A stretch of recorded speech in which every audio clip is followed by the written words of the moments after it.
Welcome to the Insights Unlocked podcast. I'm Nathan Isaacs, and joining us today as host is Michelle Huff, UserTesting's CMO. Welcome, Michelle. Hey, everyone. Our guest today is Dr. Ari Zelmanow. Ari's a modern-day consumer-focused Sherlock Holmes, helping businesses uncover clues that will position their company, product, or service in the market for consistent growth. Before joining Twilio, where he's the head of experienced research for the communications business unit, Ari built cross-functional research teams at GTM Hub, Twitter, Panasonic, and Indeed. And in an earlier life, he was a police detective in the city of St. Louis. Welcome to the show, Ari. Thank you, Nathan. Thanks for having me. And hello, Michelle. Hi, been looking forward to chatting with you. Likewise. To tee up our conversation today, we asked UX researchers in the UserTesting Contributor Network their thoughts on what UX researchers really need to bring to their organizations and what's preventing them from doing so. Here's what they said. What do you think businesses really need from their researchers? I think that to understand the customer first and foremost. And then how the business can actually pinpoint what the user really needs so that they can offer the services or products to solve their problems or achieve their goals. What is preventing researchers from doing this today? I think probably budget constraints. So if you're constrained in terms of what you can spend on research, I suppose lack of buy-in. So maybe stakeholders don't understand the value of research, or it's just not really taken seriously at an organizational level. We need buy-in, especially on the qualitative side. You know, it's much harder to prove things qualitatively than quantitatively. And for some people, especially the older folk, people think they know everything. People with a lot of experience on the quantitative side, they don't buy in the qualitative side. That's a really big barrier to overcome. I think it really depends on experience.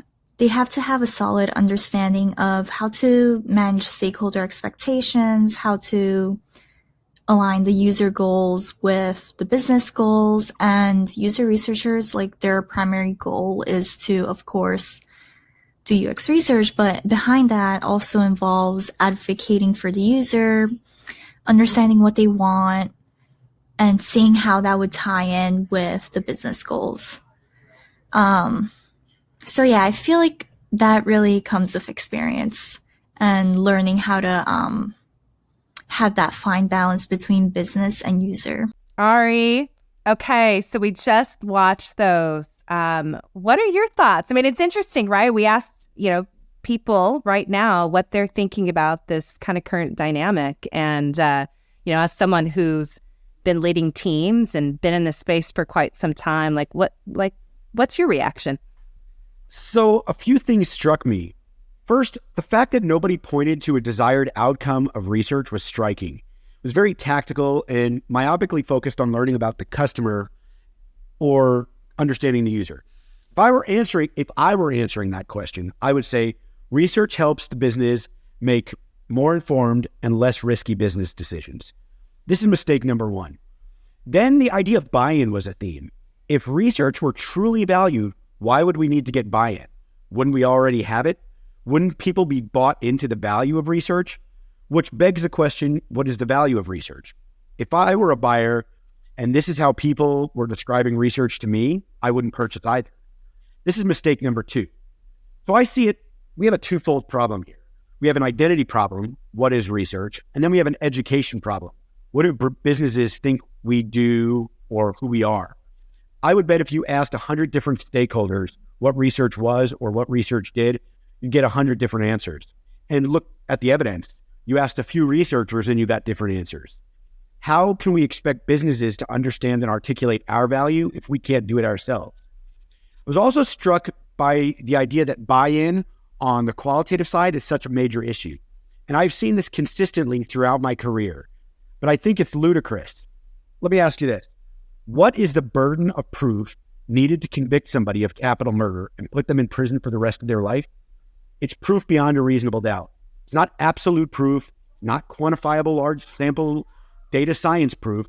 It's 12 people in a box hearing qualitative evidence and then making a decision. It's our job to educate people about the power of decision-making and qualitative data.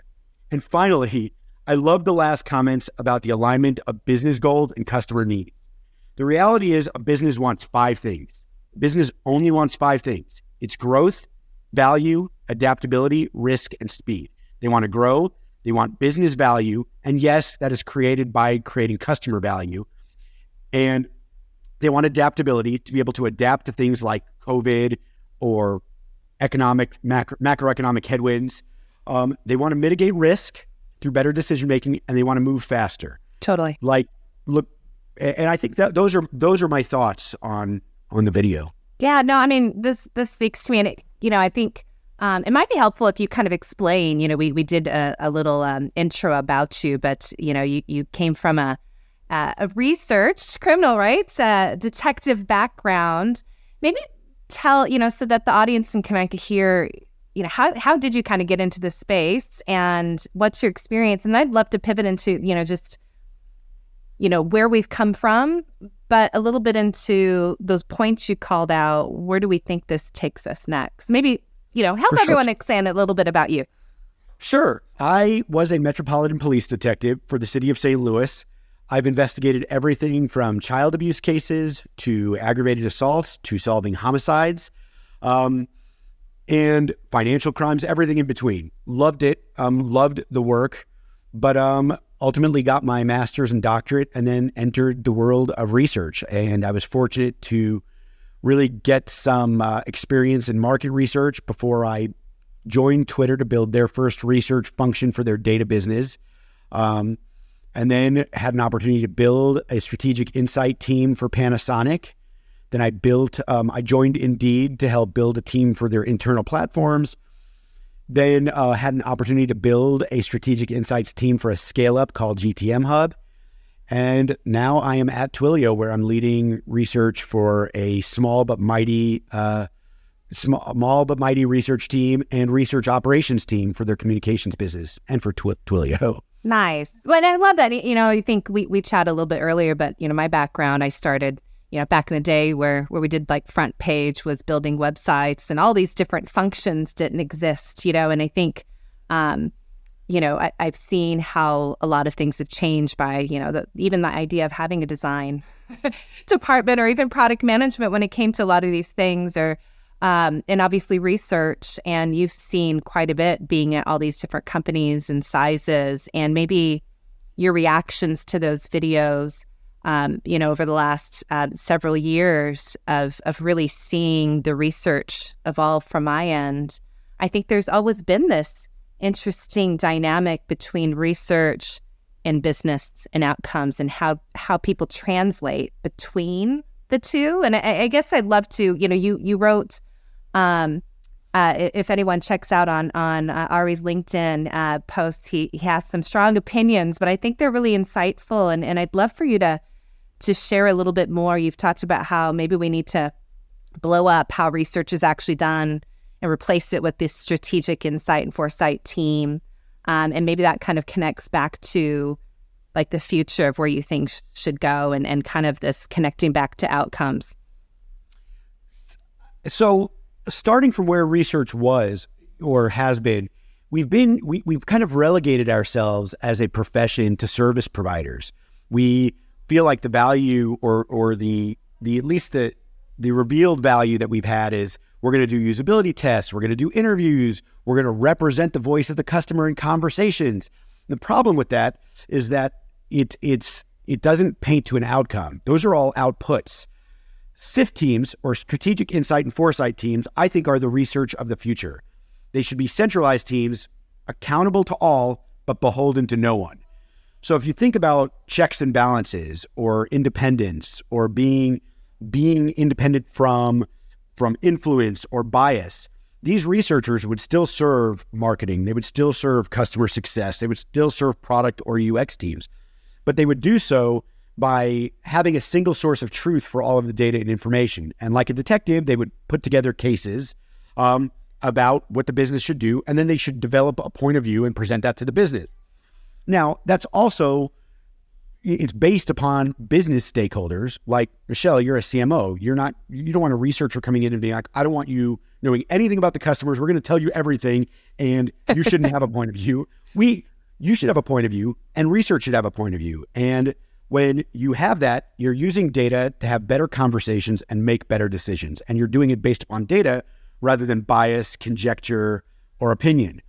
I think that pulling together insights teams from across the company to tell a more holistic and better story, it makes me think of the story of the blind man and the elephant, right? One feels the trunk and says it's a snake. One feels the tusk and says it's a spear. The tail's a rope, the side's a wall, et cetera, et cetera. And then if you step back from that and you had all of them come together, they would be able to piece together the story that it's actually an elephant. That's how it should go with today's research teams.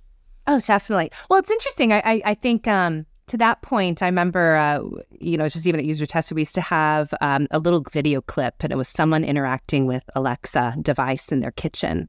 And it was a small little clip of someone interacting.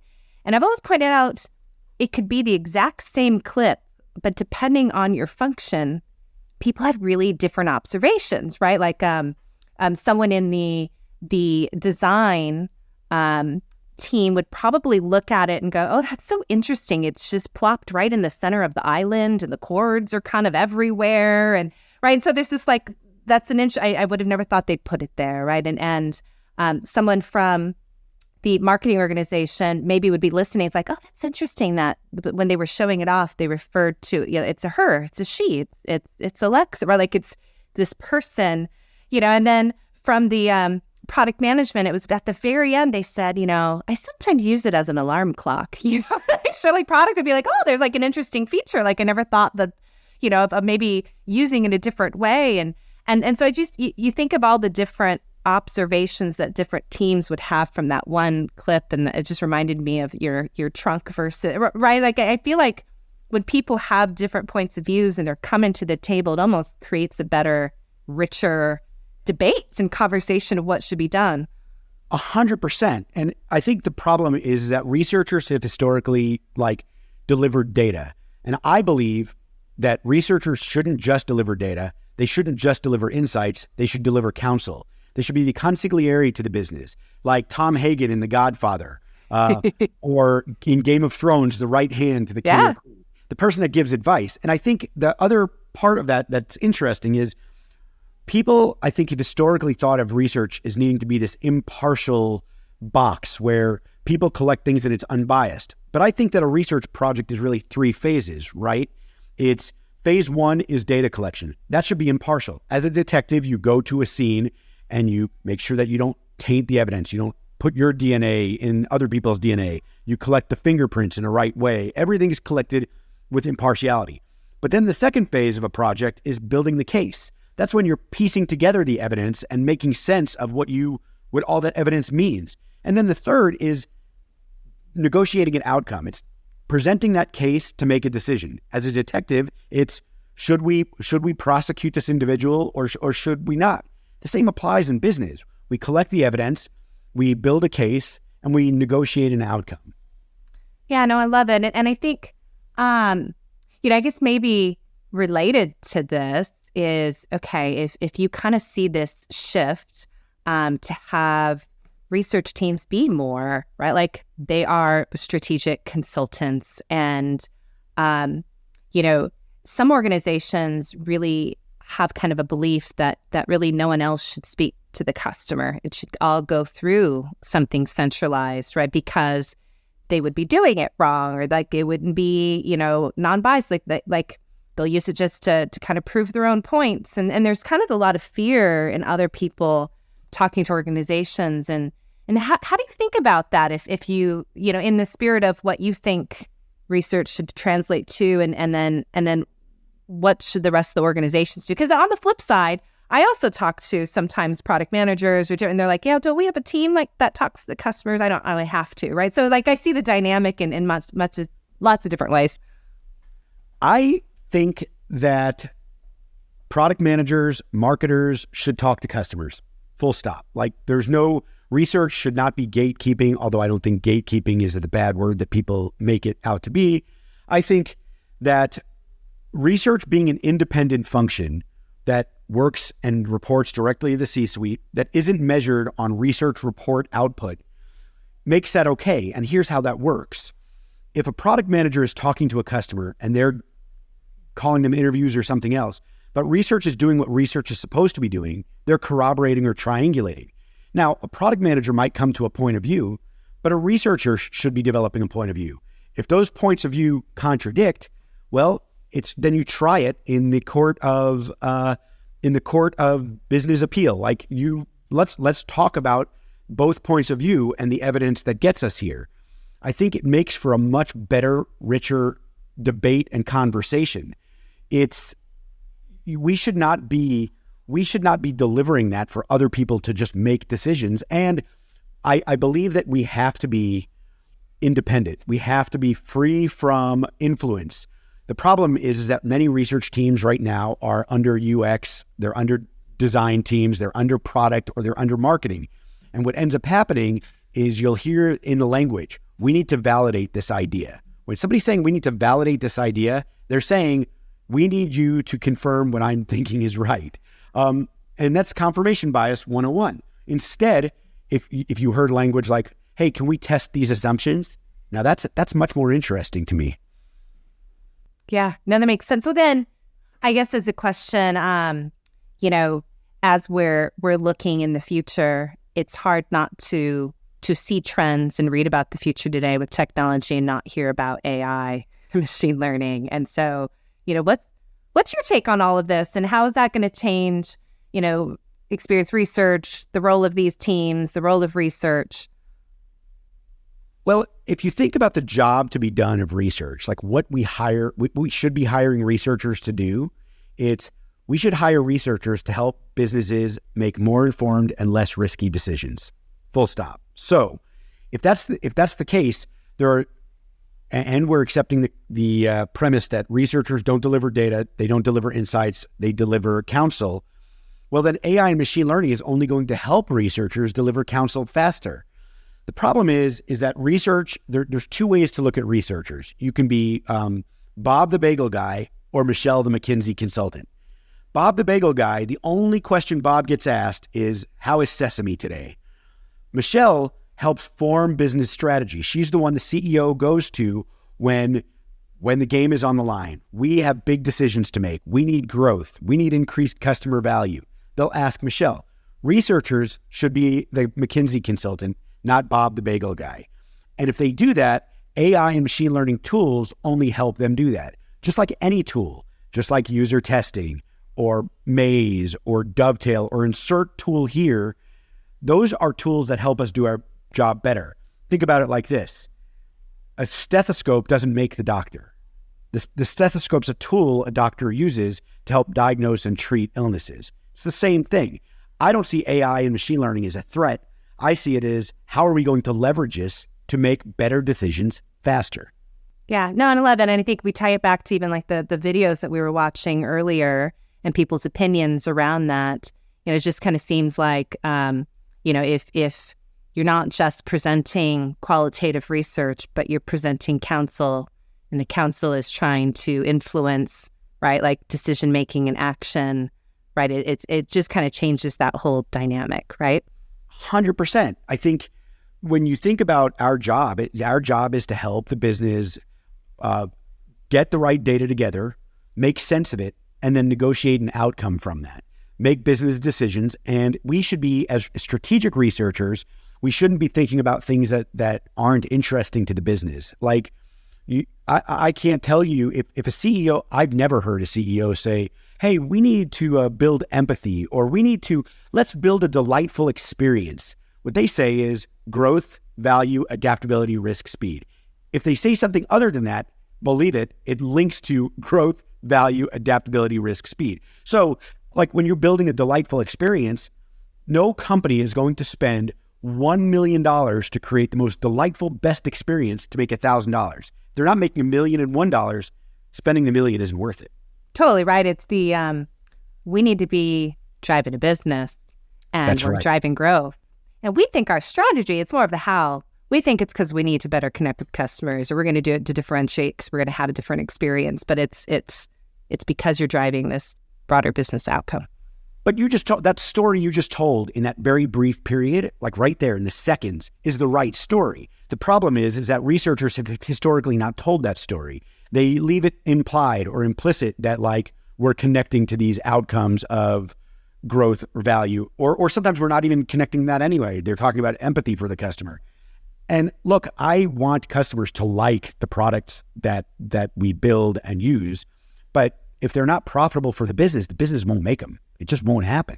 Okay, so Ari, you're talking about these SIFT teams, but if there's any organizational leaders or people listening in and they're wanting to get their boss, this sounds intriguing. How do you recommend they actually go about building a strategic insight and foresight team? That's a great question. It's not as easy as just doing what I have seen happen time and time again, which is let's hire a UX researcher and put them somewhere and it'll work. There are two components. One is building the right research muscle. It's rethinking the way research operates, converting from this academically grounded model to a more intelligence or investigative model, one like a detective or a physician like Dr. House, or an investigative journalist or an attorney, where you build a case. But the second is the one that's forgotten, and it's an organizational change initiative. It can be done using a framework. I created this framework called Simple. There's Kotter's change model, ADKAR, or anything else. If you're a smaller company, startup, or pre-hiring research team, you should be thinking about what this team or function looks like before you hire anybody. The problem is that they don't do that. A strategic insight and foresight team doesn't require that you hire a market researcher, a customer experience researcher, a user researcher, or a quant right away. But it does require you plan out how those functionally fit together to build better stories. Yeah, I love it. Thank you so much for being on the show, Ari. It was super. I loved chatting with you today. And if anyone wants to learn more, where should they go? Want to go to your site? Anywhere else that you want to mention? So you can go to my site, arizelmanow.com. You could find me on LinkedIn under Zelmanow, or visit the influentialresearcher.com. I have a cool free template there for people to download to help them effectively communicate ideas to executive audiences and beyond. Love it. Thank you so much. You bet. Thanks for having me.